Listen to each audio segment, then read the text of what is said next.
voudrais revenir sur beaucoup de messages qu'on a reçus et beaucoup d'émotions au sein de la communauté Réinfo Covid élargie, qui a réagi très fort à certains Twitter, etc.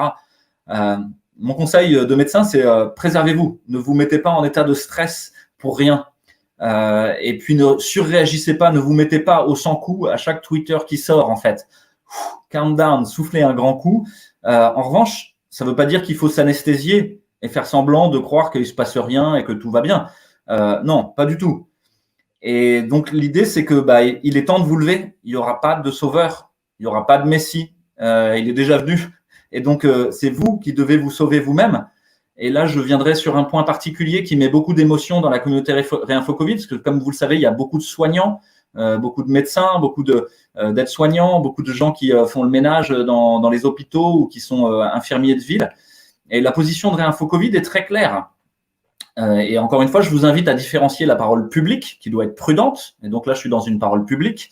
La position de Réinfo Covid est très claire. Elle soutient la liberté vaccinale des soignants et de tous, et qu'elle soit fondée sur le consentement libre et éclairé.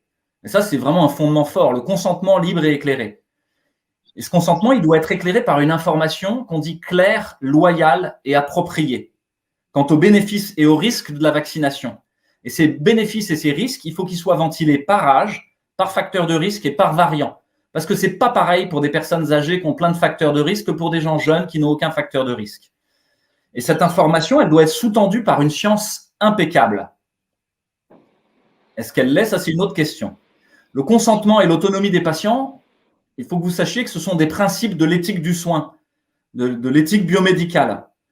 Et que ce sont des principes de l'éthique du soin qui sont inaliénables.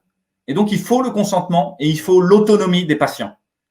Et donc, je crois qu'aujourd'hui, il en revient à vous, il en revient aux citoyens, il en revient aux soignants de rester unis, en fait, de serrer les coudes pour défendre leur liberté, défendre toutes les libertés, et qu'il n'est pas question de se séparer, de se diviser, d'essayer de stigmatiser tel qui est comme ci ou tel qui n'est pas comme ça, mais au contraire de se serrer les coudes.